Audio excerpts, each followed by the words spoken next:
Fluoride science is corporate science. Fluoride science is DDT science. It's asbestos science. It's tobacco science. It's a racket.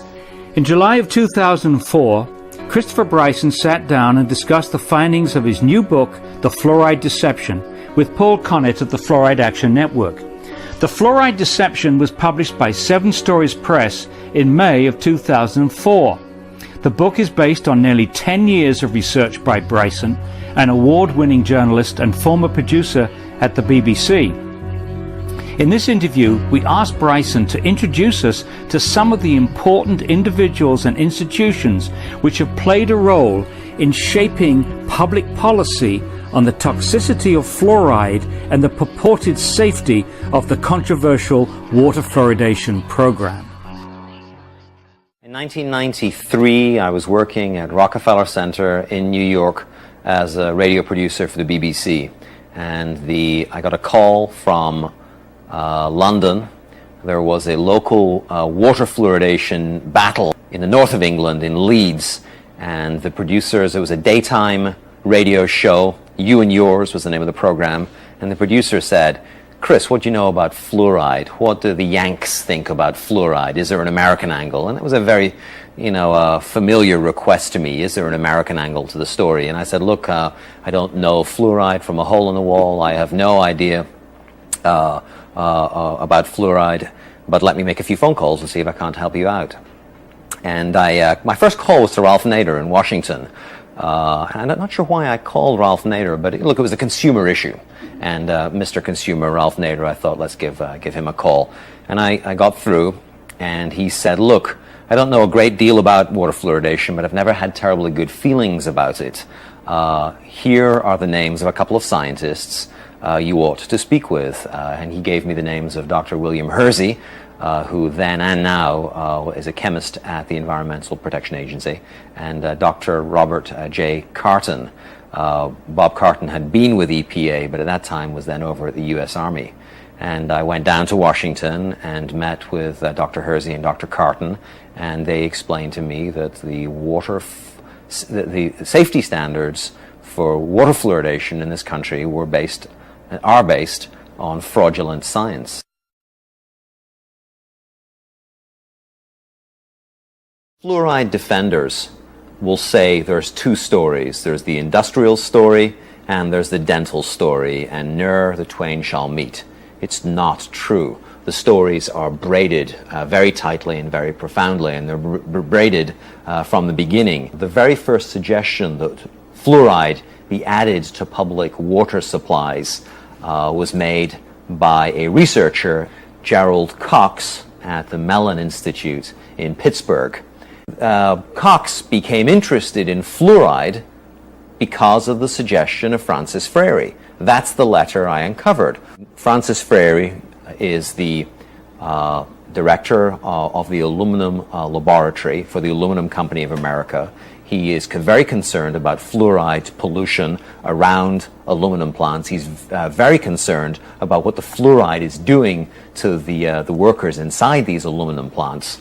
But his suggestion to Gerald Cox is to look at fluoride's dental effects. And it's upon the basis of that suggestion that Gerald Cox makes his proposal to add fluoride to public water supplies. Right at the very source of the stream, you find the aluminum industry.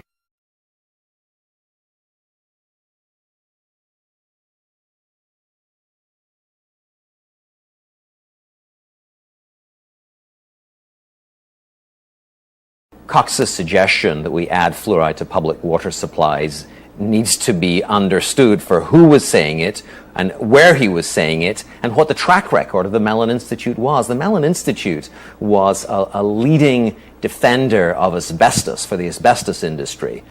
Today, industry are facing a tidal wave, a crippling tidal wave of lawsuits from people who have had their health damaged, who've been killed by asbestos. Well, for generations, the Mellon Institute produced research that said that mesothelioma was caused by something other than asbestos. That's how you have to understand the fluoride issue. Industry was concerned about fluoride pollution and about lawsuits of a similar magnitude for fluoride pollution, so it's no coincidence that the Mellon Institute makes the first suggestion that fluoride be added to public water supplies.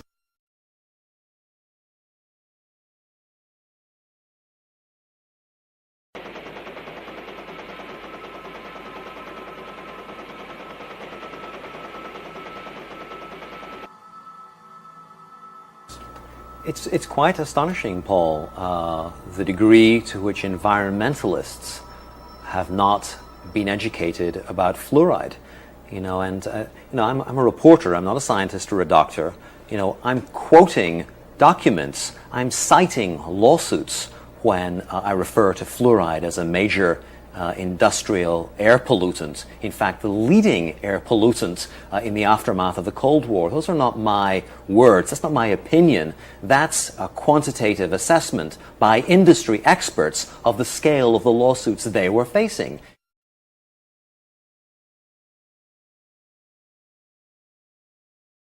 The most notorious air pollution disaster in U.S. history was the Halloween air pollution incident in Donora, Pennsylvania, a mill town south of Pittsburgh, where a couple of dozen people and several thousand were injured because of effluents coming from a U.S. steel plant, which were trapped by a temperature inversion.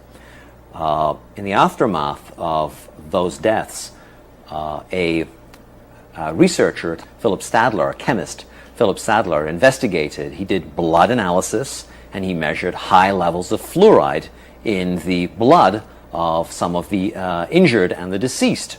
He published that data along with data which found high levels of fluoride in vegetation and a lot of other circumstantial evidence indicating fluoride poisoning. Sadler published his research in Chemical and Engineering News, but the Public Health Service came in and said that fluoride wasn't responsible. It was a mixture of air pollutants and bad weather that had caused the disaster. Well, I uncovered a memo, Paul, a memo from the Aluminum Company of America in which they had secretly gotten blood from one of the deceased. And their measurements were almost exactly the same measurements that Philip Stadler found. Laundering fluoride's role in the Donora pollution incident is really emblematic for what has happened for the last half century and an accounting for why environmentalists don't know their own history. Donora jump-started the environmental movement, but environmentalists don't know that Donora was almost certainly caused by fluoride.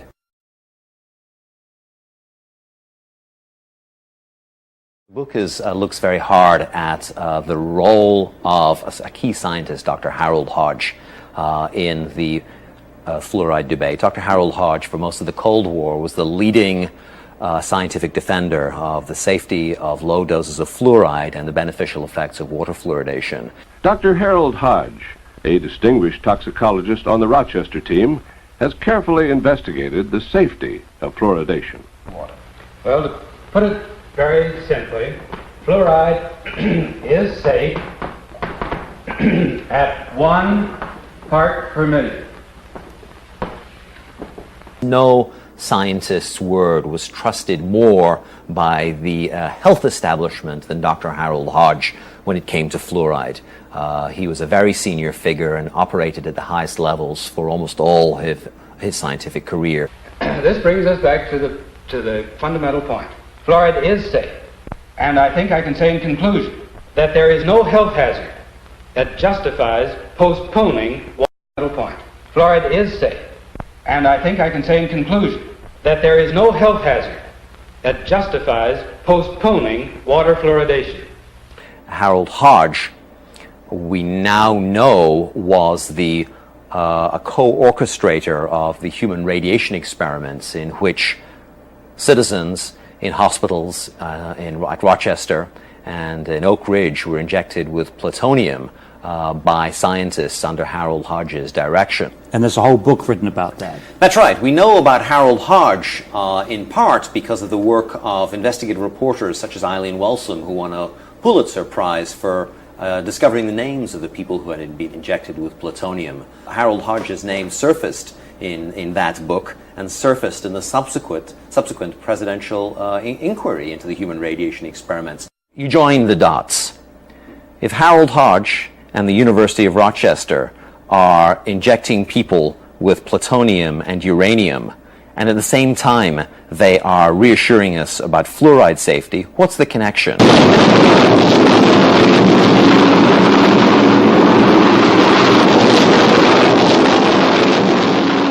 So what was the connection?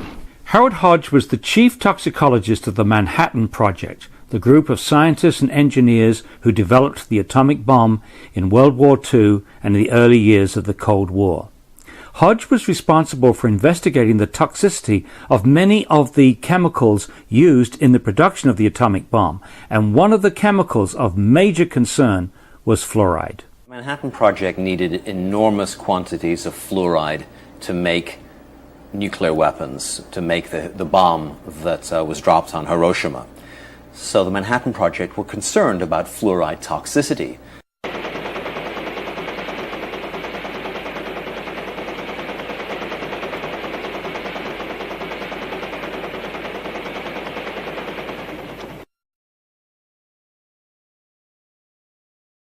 The documents that I uncovered with Joel Griffiths in the files of the Manhattan Project and the Atomic Energy Commission are very clear and very explicit.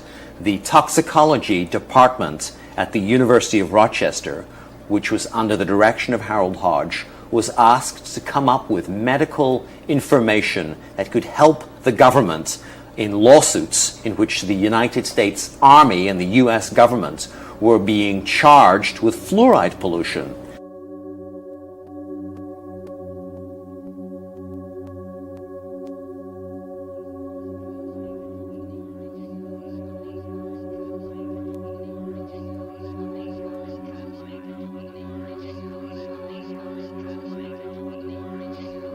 As has now been revealed by declassified government documents, the publication of scientific information collected by Atomic Energy Commission scientists such as Harold Hodge that could increase the chance of litigation against the bomb program by workers or downwind communities was forbidden. If water fluoridation was found to be harmful, then the US bomb program, as well as many other fluoride polluting industries, would have been open to massive litigation. So there's not a hope that Harold Hodge would ever say that water fluoridation was dangerous or that fluoride in small doses was toxic, because if Harold Hodge were to say that, it would have pulled the rug out from under the US Army and from under the project to build nuclear weapons.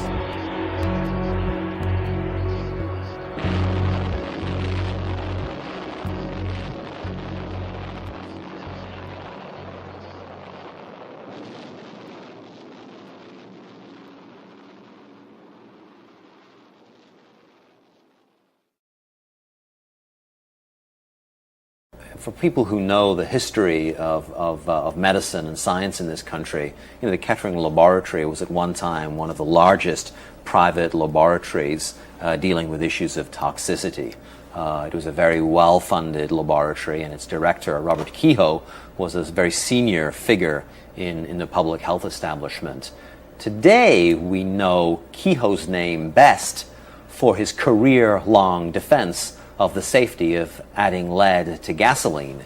Kehoe spent a professional lifetime from his pulpit at the Kettering Laboratory assuring the nation that lead added to gasoline was entirely safe. Of course, that's been thoroughly discredited. The toll of health injuries, of neurological injuries to children alone from adding lead to gasoline is almost incalculable, and for that we really can thank Dr. Robert Kehoe. He soldiered on lead's behalf for his professional lifetime, and he did so being paid by the Ethyl Corporation, who were the makers of tetraethyl lead. The same job that Robert Kehoe did laundering lead's image on industry's behalf, he did for fluoride. Kehoe, along with Harold Hodge, was a leading defender of fluoride safety in the workplace, and he also was a leading promoter of water fluoridation. Robert Kehoe and the Kettering Institute, on behalf of industry and the National Institute of Dental Research, compiled an extensive bibliography of abstracts on fluoride's toxicity and the role of fluoride in public health. This work was funded by Alcoa, the Aluminum Company of Canada, the American Petroleum Institute, DuPont, Kaiser Aluminum, Reynolds Metals, United Steel, and many other corporate sponsors, as well as the National Institute of Dental Research. If you go into the files of Dr. Robert Kehoe at the Kettering Laboratory, you'll come across the existence of a hitherto unknown entity known as the Fluorine Lawyers Committee.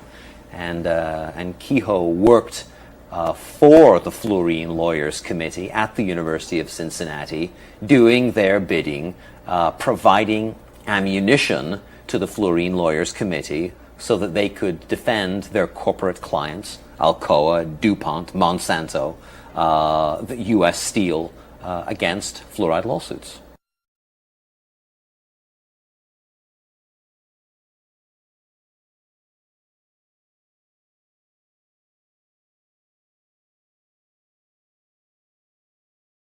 In Robert Kehoe's files, there is a medical study which was a state-of-the-art $100,000 study in which beagle dogs were given fluoride to breathe in conditions which approximated the working conditions for men and women in the aluminum industry or in any fluoride industry. What happened to that beagle study?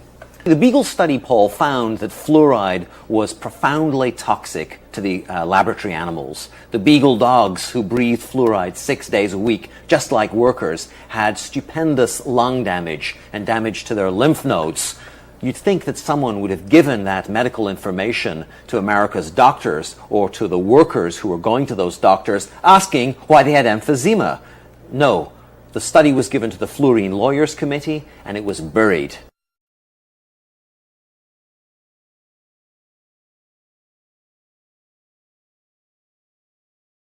The book makes clear for the first time that the selling of fluoride to the American public was done by the best in the business, by the father of public relations, Edward Bernays. Edward Bernays is Sigmund Freud's nephew, and he was a Machiavellian genius, small in size, yet cast a towering shadow over the 20th century. Bernays, small in size, yet cast a towering shadow over the 20th century. Bernays understood that there was a liberal sentiment coursing through the 20th century, and that if you could hitch your commercial wagon to that star, then you could make your clients a lot of money. In 1916, Bernays had suffragettes march in the Easter parade in New York City holding cigarettes as torches of liberty. And he cooked up that scheme on behalf of the American Tobacco Company and its director, George Hill, who was paying Bernays's salary. Well, my book uncovers correspondence between Bernays and the National Institutes of Dental Research. Bernays was asked to come to Washington by the NIDR to help create their PR campaign to sell fluoride to the nation. Bernays understood that people have an unconscious trust in their doctor or their dentist, and if you can persuade doctors and dentists that fluoride is safe and good, then you're able to reach the rest of the nation. People believe their doctors and dentists, and that was a way of promoting fluoride for Bernays.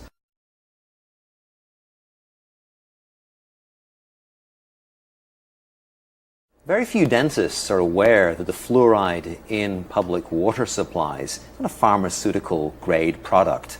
It is in fact an industrial waste. It's the waste from the Florida phosphate industry.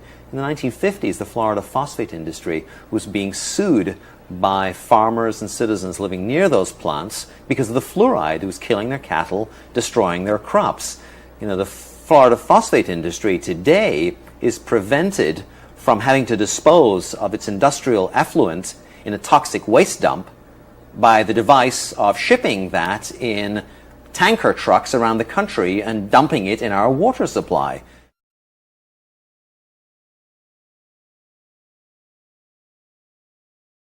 From the beginning, opposition to fluoride has been equated with believing the earth is flat or being against the United Nations. Opposition to fluoride is equated with quackery or paranoia. And in fact, that's really a media smear. In 1950, the public health endorsed water fluoridation. Almost immediately, there was a national movement against fluoride, and that was led by Dr. George Wolbott. We should all know George Wolbott's name. He was the first physician to warn of the dangers of fatal allergic reaction to penicillin. Wolbott was one of the first physicians to warn of the dangers of emphysema from smoking. He saw in his own surgery, in his practice in Detroit, Michigan, that people were coming in with these ailments, unexplained ailments, whether it was back pain or gastric distress, muscle fatigue, headaches, and he figured out that it was low-dose fluoride. That, as with a lot of drugs or chemicals, there's a small subset of people who are uniquely allergic to the chemical, and Wolbott realized that it was fluoride, and he performed a whole series of double-blind experiments where people were given fluoridated water without knowing it, and the symptoms recurred. And very quickly, Wolbott's name, rather than being seen as this giant of public health, committed to safeguarding public health, somebody who would warn us about penicillin or tobacco, suddenly George Wolbott becomes this marginal fringe figure who is criticized for his opposition to fluoride, and that's something that takes place again and again and again.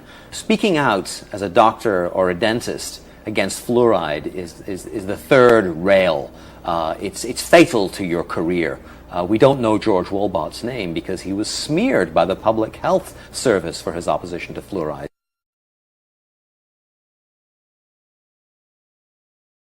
In the 1990s, the senior toxicologist for the EPA's Office of Water said that the cancer tests that had been done on fluoride, where laboratory animals were given fluoride, he said that those results had been gerrymandered, that in fact the equivocal verdict that fluoride was a carcinogen ought to have been much stronger. He said that fluoride given to rats had produced bone cancer and liver cancer, and that those results had been doctored to make it look as though fluoride hadn't caused as much cancer. I've been in the toxicology business looking at studies of this nature for nearly 25 years, and I've never seen that.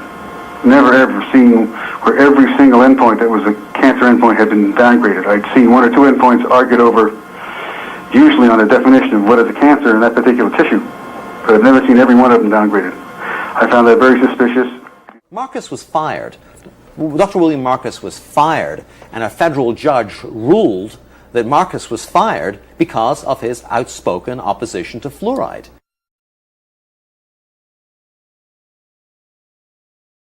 The first two chapters of the book relate the story of Dr. Phyllis Mullenix at the Forsyth Dental Institute. She had helped invent a new technology for studying the neurotoxicity of chemicals. It was called the computer pattern recognition system. And in essence, Dr. Mullenix's technology took photographs or video of animals which had been given a chemical in small doses, and then used computers to analyze the patterned behavior or the disruptions to patterned behavior when the animals had been given that chemical. While Mullenix was brought into the Forsyth Dental Research Center to study some of the chemicals used in dentistry, and she was asked to study fluoride. And Phyllis Mullenix said, I'm not wasting my time with fluoride. Fluoride's given to children, it's good for children, it's been around for donkey's years. I'm wasting my time by studying fluoride. But she did as she was ordered. And Phyllis Mullenix found that fluoride in very modest doses produces effects in laboratory animals resembling attention deficit and hyperactivity disorder. The pattern that we saw, it typically is what we see with other neurotoxic agents that are well known to cause a hypoactivity or a memory problem or an IQ problem. When I first presented the results of these studies, one of the individuals sitting and listening to the results, he says, "Do you have any idea what you're saying?" And he says, "You're telling us that we're reducing the IQ of children." And basically I said, yes.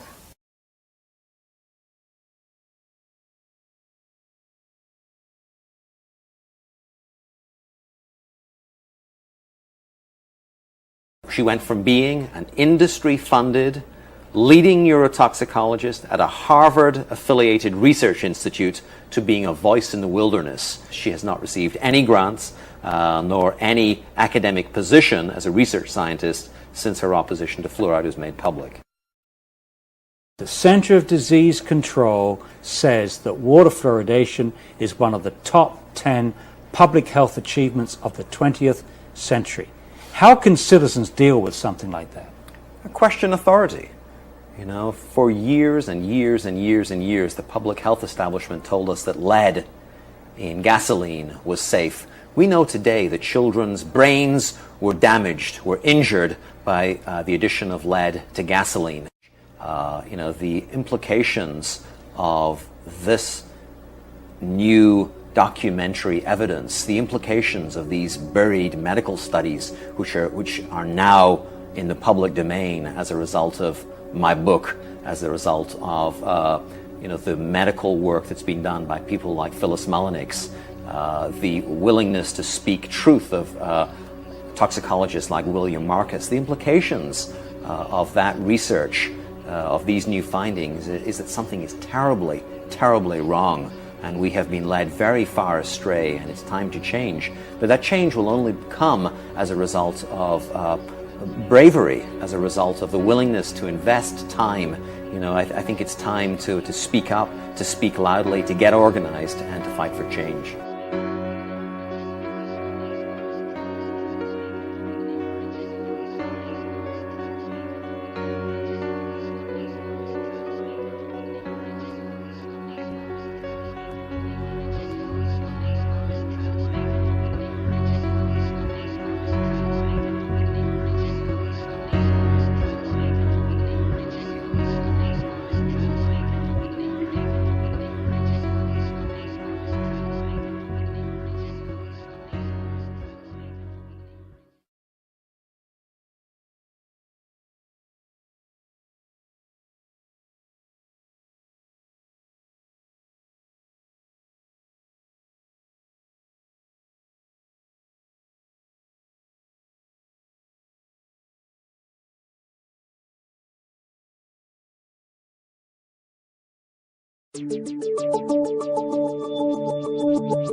I'm Dr. Bill Osmondson. I'm a general and cosmetic dentist and have been a dentist for 30 years. Before that, I received a master's in public health in nutrition and health education. For the first 25 years of practice, I promoted water fluoridation aggressively. I thought I saw the benefits. It wasn't until I actually looked at the information myself and sat down and looked at the different government agencies and the different reports and the studies that I began to realize that fluoridation was a problem. One of the first things I did is I looked at my tube of toothpaste. It says drug facts. I know it's a drug. If I were to give it to you, it'd have to be a prescription. That's for swallowing. When it comes to toothpaste, it also says don't swallow. And if you do swallow, contact a poison control center. Well, the amount of fluoride that they're talking about is a pea-sized amount of fluoride. You probably don't see that in in advertisements, a pea-sized amount of fluoride. Usually when I see an advertisement, it looks more like a Dairy Queen ice cream cone. That amount is 1/4 milligram of fluoride. Well, that's the same amount of fluoride as what we find in 8 ounces of water. 1/4 milligram of fluoride, 1/4 milligram of fluoride. Don't swallow. If you do, call the Poison Control Center. One of the things that concerns me is water fluoridation for infants. The American Dental Association and Center for Disease Control recommend that infants not receive water for drinking nor for making their formula. It's 250 times more concentrated in fluoride than mother's milk. We shouldn't fluoridate water and harm our most vulnerable. The next thing I looked at was dental fluorosis. These are the white and brown spots on the teeth. The only thing that causes dental fluorosis is fluoride. Too much fluoride ingested, usually during the developing years, birth to about 8 years of age. When I see people coming in to have treatment for dental fluorosis, I mention to them that they have had too much fluoride. And this is an indication that the rest of their body has probably had too much fluoride also, their bones and in the rest of their organs. Damage from dental fluorosis is not disputed. Everyone agrees that too much fluoride can cause dental fluorosis. About 1/3 of children are now experiencing fluorosis, according to the CDC. The next thing I wanted to look at was benefits. What are the benefits of it? I've heard reports of 20 to 40%, 60%, 80% tooth reduction with water fluoridation. So what is the benefit of water fluoridation? And I had a close look at several factors. One, comparing different countries of the world, we can see that no matter what we do on fluoridation, whether the country fluoridates or no fluoride at all, decay is reduced the same amount in all countries. We can compare states in the United States. We can see on a graph that as they're plotted in order of increased amount of fluoridation in the state, fluoridation doesn't make any difference. We have the same amount of good health in the states regardless of their fluoridation. Same thing for counties and other locations. That was disturbing to me. If there's no benefit, well, why are we fluoridating? I have 2 requests for you. One is to talk to your dentist and your healthcare provider about fluoridation. Ask them if they've seen the National Academy of Science report on fluoridation. Give them information that they may not have on water fluoridation and excess fluoride exposure. That helped me when my patients casually, calmly, quietly said, have a look at this. This doctor, this dentist is concerned about water fluoridation. What do you think? None of us professionals want to harm our patients. Our whole lives are given to improving the health of people, not harming them. And so for those of you who are healthcare professionals, I highly urge you to look once again at the science on fluoridation. Science doesn't need to be scary. It's just information. Spend a little bit of time looking at it on both sides of the issues. Don't just look at one side filtered. Look at both sides and weigh it for yourself. The other thing is to sign an online petition with me at fluoridealert.org. The online petition requests Congress to have hearings on fluoridation. It also recommends that we no longer fluoridate our water. Thank you.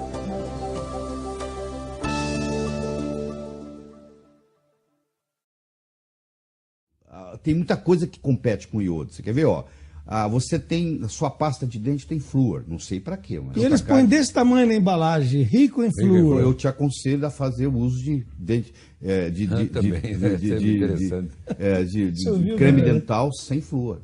Sai procurando que você vai encontrar. Tem, claro que tem. Você tem na sua farmácia. E o flúor, O flúor é veneno. Os países do primeiro mundo tiraram o flúor da água. Aliás, tem países que nunca deixou, por exemplo, a Noruega, a Suécia, a Dinamarca, nunca deixaram colocar flúor na água, nunca. E a nossa água é fluoretada? Essa que a Sabesp fornece? Fluoretada. Para quê? Porque alguém nos Estados Alguém Unidos... precisa vender flúor. Não é se vender flúor, não. O flúor é um resíduo da química, eles não sabiam onde jogar fora, jogar na água. Porque se jogasse num terreno ali, você ia preso, mas se jogar na água, tá tudo bem. Eles arrumaram um jeito de se livrar do flúor, que é o resíduo que ninguém quer. Jogar na água de beber. Você acredita nisso? Eu sei que absurdo. mas se eu começar a te contar os absurdos que tem lá. Não, mas o senhor vai contar. Você vai Coisa incrível, né? Então, Coisa olha só, ó, o Então, é flúor, flúor e iodo. o cloro e o bromo empurram o iodo. Onde é que você encontra o cloro? Você encontra o cloro na água que você bebe e você nada na piscina de cloro. Eu digo, você não devia nadar em piscina brasileira, porque a água é preparada com cloro. Você tinha que usar uma piscina preparada com ozônio. Você não pode nadar numa água. Hoje, nos Estados Unidos, as piscinas são todas de ozônio. Vai tomar banho, como é vai tomar banho se não mesmo? for na água que nós recebemos? Você entendeu? Então, o cloro, esse cloro que usa para tratar, para deixar a água limpinha na piscina, é prejudicial? Muito prejudicial, você não tem ideia. Aí aquilo vai para sauna, você não deve tomar sauna úmida no Brasil. Sauna é um grande remédio. No Brasil você tem que A ser úmida seca. ou seca? Não, Seca. as duas são boas, só que no Brasil você não pode tomar úmida.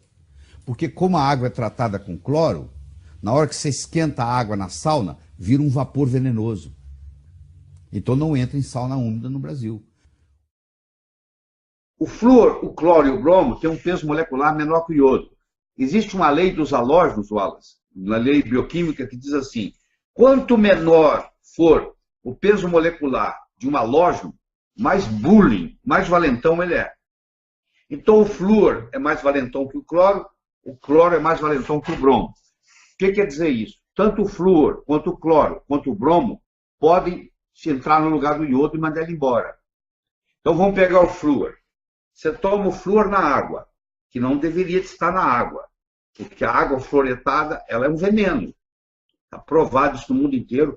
Os países inteligentes nunca deixaram colocar flúor na água. Os que colocaram estão tirando. E nós aqui continuamos colocando flúor na água, achando que vai prevenir cárie, que é mentira. É outro mito. Além disso, você tem flúor na pasta de dente, que é 1000 vezes mais concentrado que na água. E, além disso, você ainda manda seu filho para o dentista para aplicar flúor. Quando você aplica flúor, cada 6 meses, e a criança engole aquele flúor, essa criança desenvolve uma tiroidite Hashimoto. E aí, é uma doença autoimune causada pelo flúor. Um dos causadores é o flúor. Essa criança não vai bem na escola, fica rebelde como adolescente, os pais não sabem o que fazer com ela quer dormir o tempo todo, e você vai ver a causa está no flúor. Vamos pegar o cloro. O cloro você tem na água de beber, porque tem que matar as bactérias. Você tem nas piscinas.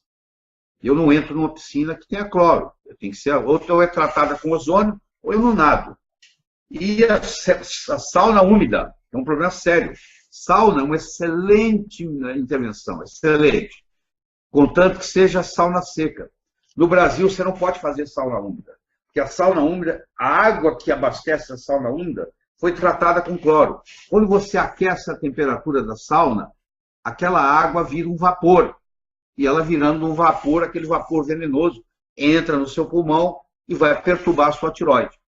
E o terceiro, que talvez seja o pior deles todos, é o brometo. O brometo, se você come pão, o brometo está no fermento do seu pão. O fermento do pão brasileiro é brometo. Se você comprou um carro novo, aquele cheirinho de carro novo é brometo. Entendeu? Todo retardante de incêndio é brometo. Então nós estamos constantemente bombardeados com flúor, com cloro e com bromo. Os três competem com iodo. E, além disso, a ingestão sua de iodo é metade pela época do seu pai. Quando você soma isso tudo, o que dá? Dá uma população doente, onde a tireoide não está otimizada, onde a obesidade aumenta, onde tem brain fog, o sujeito estaciona no carro, esquece onde estacionou, não sabe onde colocou os óculos, não sabe onde deixou a chave do carro. Ele entendeu? Não tem capacidade de cai a memória, não tem concentração, tem dificuldade de estudar. As crianças não vai bem na escola, distúrbio de aprendizado, aí vem autismo, e assim vai combina, vai juntando tudo isso. O flúor diminui o QI, por quê? Porque se você olhar na tabela periódica, ele é um halógeno. E os halógenos, eles competem entre si, entendeu? E o iodo é um halógeno também, o iodo.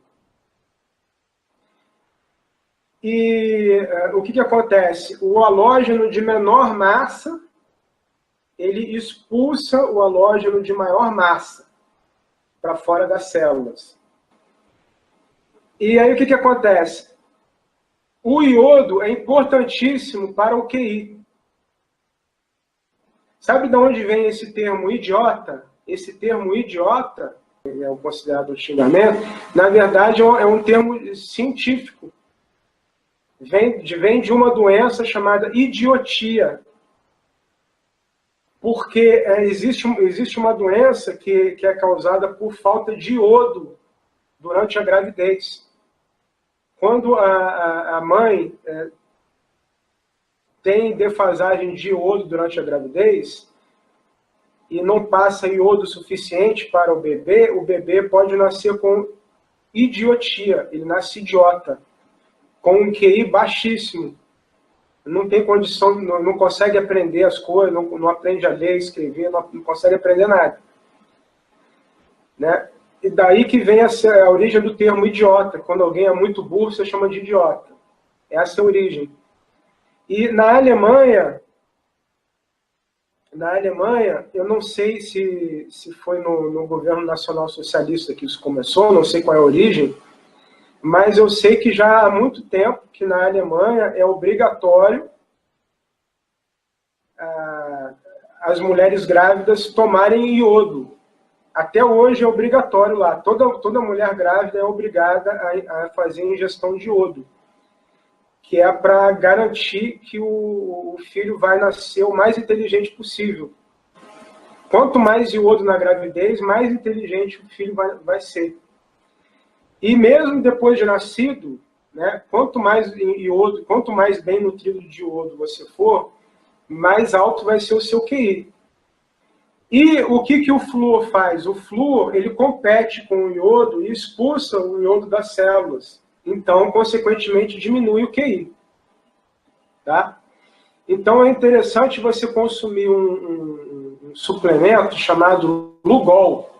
Você pode comprar, eu vou dizer o nome do site, não estou recebendo nada, mas eu vou dizer o nome do site para quem quiser comprar, que é importante, tá? Que o nome do site é Biovida. E aí, se alguém da Biovida estiver vendo, assistir meu vídeo, me dá uma graninha, né? Por eu ter feito a propaganda, ou me dá uns Lugolzinhos aí de graça.